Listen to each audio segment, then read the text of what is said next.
Hey, to I found the out of this world story from our space. What happens when we find that our better halves cheat on us?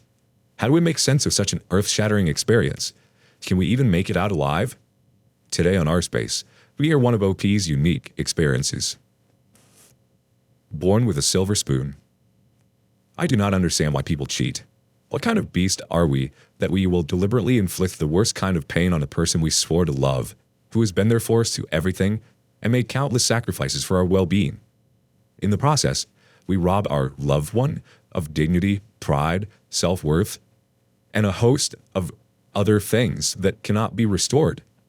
My betrayal happened 25 years ago and completely broke me.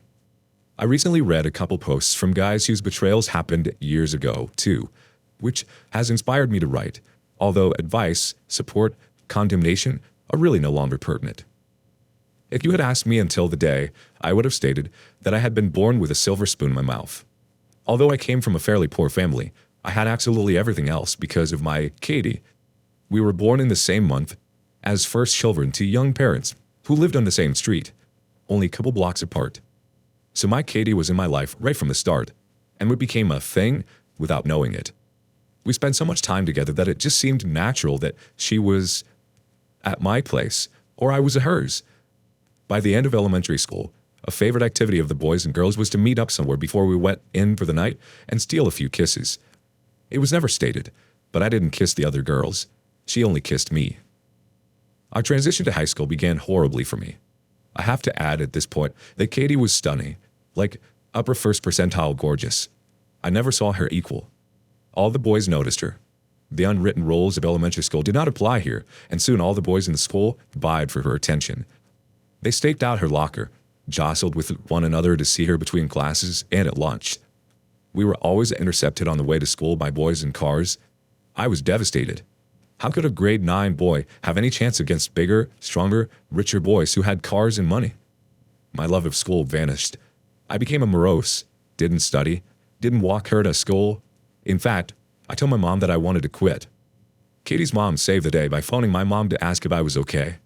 I hadn't been over for a long time, and Katie was worried about what was going on. She invited me over next evening, and I, and Katie sat down and talked. When I explained myself, Katie assured me that as far as she was concerned, I was, and always will be, her boyfriend. My love of life returned.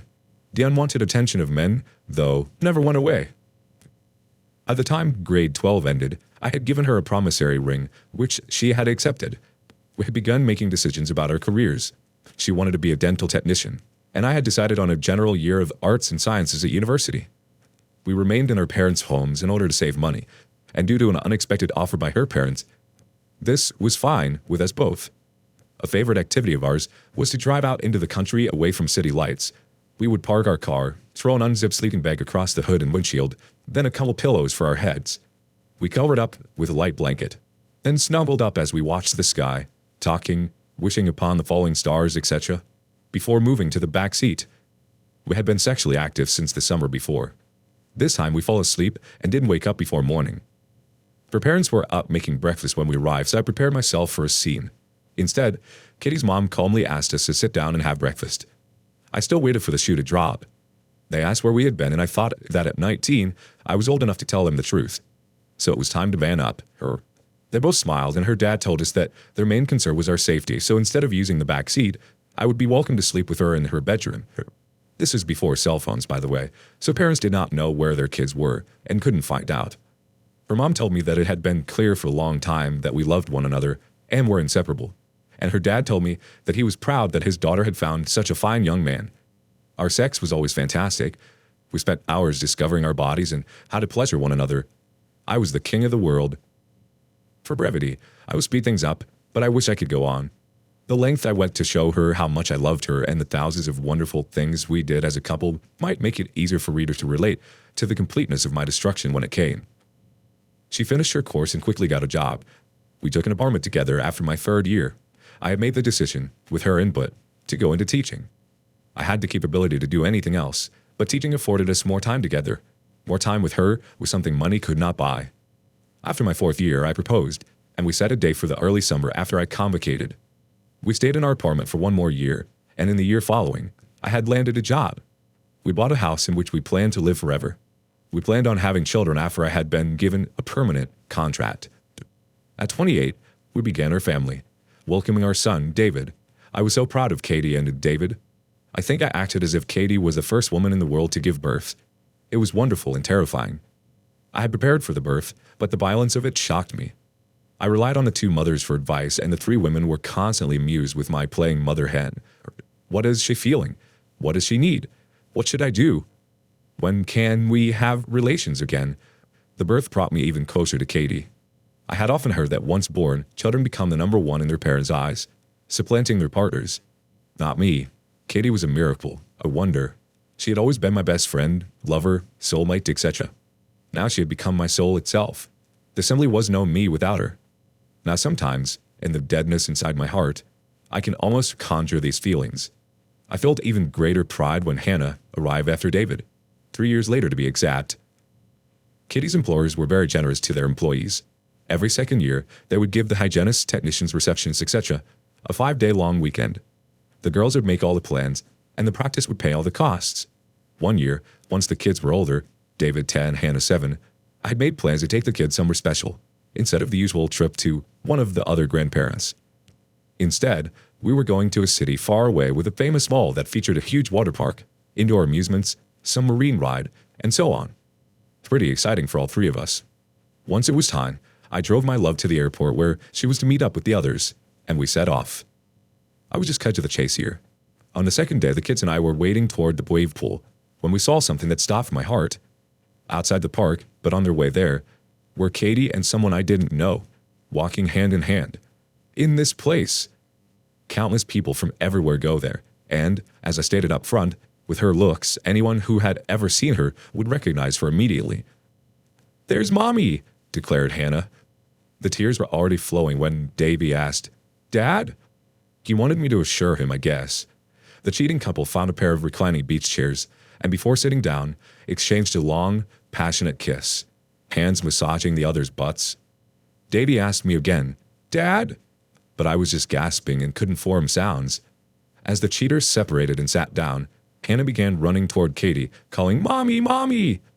As she recognized Hannah, Katie was in full panic, scanning the crowd until she finally saw us. I began walking toward them, and she buried her face into the bath towels she had brought. I stopped in front of the affair partner and asked Hannah to come to me. "So, a-hole, I want to introduce you to the children whose family you just destroyed. I hope their faces haunt you for the rest of your miserable life." You met my words with a crap-eating grin, long practiced, and went and sat a few chairs further away, without uttering a sound. I told the kids to stay with their mom and hightailed it to our room. I changed as quickly as I could, leaving most of my stuff and all the kids. At reception, I explained that Katie would eventually want to know where I was, and that it was okay to tell her I had left, and to let her into the room to get the kids' things. I'm not proud of this, but I figured 2 kids might inject a little coitus interruptus into their plans. Then it began a very long and lonely 8-hour drive home, punctuated by many stops along the way as my sobbing at times grew too intense for me to keep going. When I arrived at her house, I pulled the phone jack out of the wall. I sat down and wrote each of the kids a long letter which I placed onto their pillows. I took a hockey bag, stuffed it with random clothes and items I thought I'd need. I had more romantic plans for the bathtub, but I ran a lot of water into it and poured the better part of 2 gallons of bleach in it. Then, every wedding picture or photo of the 2 of us I could find, all the pre-children photo albums, and all the lingerie and other sexy things I had given her, wedding certificate too. Before I left, I laid out the house for the reception I had wanted to give her. The week before this, I had purchased 200 thick, white candles of various heights and commissioned 2 of Katie's colleagues to get me the oils and lotions she might like. I laid out the candles beginning at the entrance, like a little path leading to the bathroom. Candles crowded all the horizontal surfaces in the bathroom, and the bath oils and lotions were placed nearest to the tub. I had gotten 2 new large hotel-grade white bath towels that I placed on the toilet seat. On top of that was lingerie and other sexy things I had brought for the night, except I cut them up. The kids were to stay with Grandpa and Grandma, and our neighbor and his wife were to light the candles after I phoned them from the airport. Our bedroom, too, was loaded with candles, and I folded over her side of the bed and tore off the petals of 24 roses to sprinkle onto the sheets. It was to be the homecoming of all time. I left my wedding ring on the kitchen table, scooped a few photos of the kids, and left forever. I was in no condition to see anyone, so I booked into a cheap motel to wait for Tuesday. Long week to remember. I did phone my principal and explained that he needed to find a sub because I would not be in the near term. Tuesday morning, I made an appointment with a divorce lawyer and gave him the terms. I would take out half the money in her checking or savings account, whichever was most. I relinquished claim to everything else. I asked for visiting rights during holiday periods. I would never see Katie face to face. All communication was through the lawyer, who was not allowed to disclose my whereabouts to anyone. I headed toward a part of the country where there was a housing boom to find some kind of basic job to pay the bills. I never even thought about teaching again. My lawyer did a beautiful job of keeping correspondence focused on business, and he never disclosed my whereabouts. He even controlled the exchange of children. I could go on, particularly how I handled things with the kids, my beloved in-laws, but I want to return to my first paragraph. Was the affair worth it? It destroyed me. Think of a light bulb with a burned-out element. My spirit, my love of life, of being me, burned away. Self-respect, competence, all extinguished, never to return. Now, so many years later, I still cannot trust women. I cannot make myself vulnerable. Guys try to set me up, but I always refuse. My libido did not survive the affair anyway. I was largely an absence in my kids' lives. 2 weeks in summer are not much. Was that worth it? Just a mistake? I feel like I can't answer anything anymore. But for God's sake, girls, think about what you're doing before you enter into your little fling. Does your husband or boyfriend deserve this? Let's see if the community agrees with OP. Joel Jobs jumps in. Wow, dude, that is the worst story I've heard in the last 6 months of following this sub. I want to say you should have beat the crap out of that guy, but you were a complete wreck emotionally and blindsided. How did you get back in contact with your kids, even though very infrequently? Wellman81 wants to say this. Oh man, my heart breaks for what you went through. I will give you accommodations for not staying with your ex-wife, and for not doing the pick-me dance. You say you lost your self-respect on D-Day.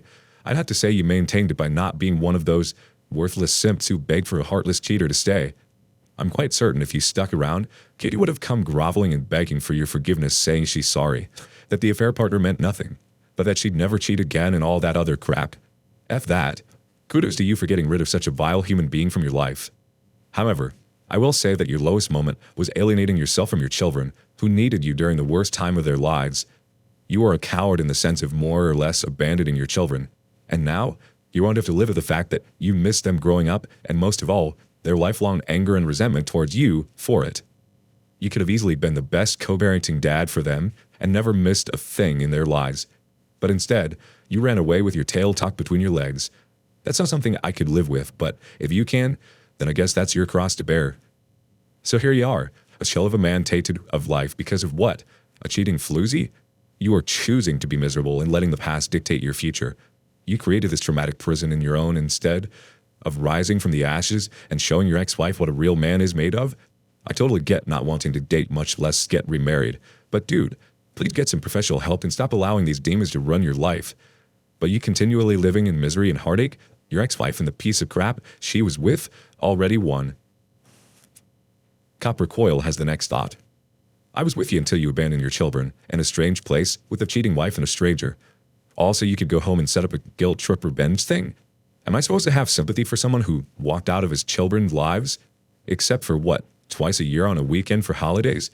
She's a piece of crap for destroying your marriage by cheating, but you're a piece of crap too. Your children deserve better from both of you. The OP has some responses. I appreciate the interest in my post regardless of it being supportive or condemnatory. As I wrote, though, it is an account of what I did, of what I was capable of at the time, and certainly not a guidebook on how to react. I have replayed that moment in my head countless times, and I still don't know if I could have done better. A better man might have, but not me. Mr. Wellman81, for example, is a hard marker, but I accept his words. I don't think he understood my being completely broken. I didn't choose to cave in, but like the burned out element in a light bulb, I was no longer there. But no matter. I'm sorry that this has taken time, but depression has the upper hand with me now, and just getting up is a chore. I do want to address a couple more common comments. As people have taken the time to write, I feel they deserve the courtesy of a reply. Dealing with the kids was relatively easy.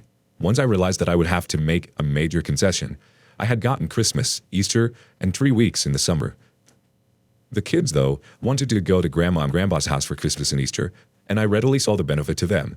So through my attorney, I traded those in exchange for another week in the summer. We did not fight over the kids.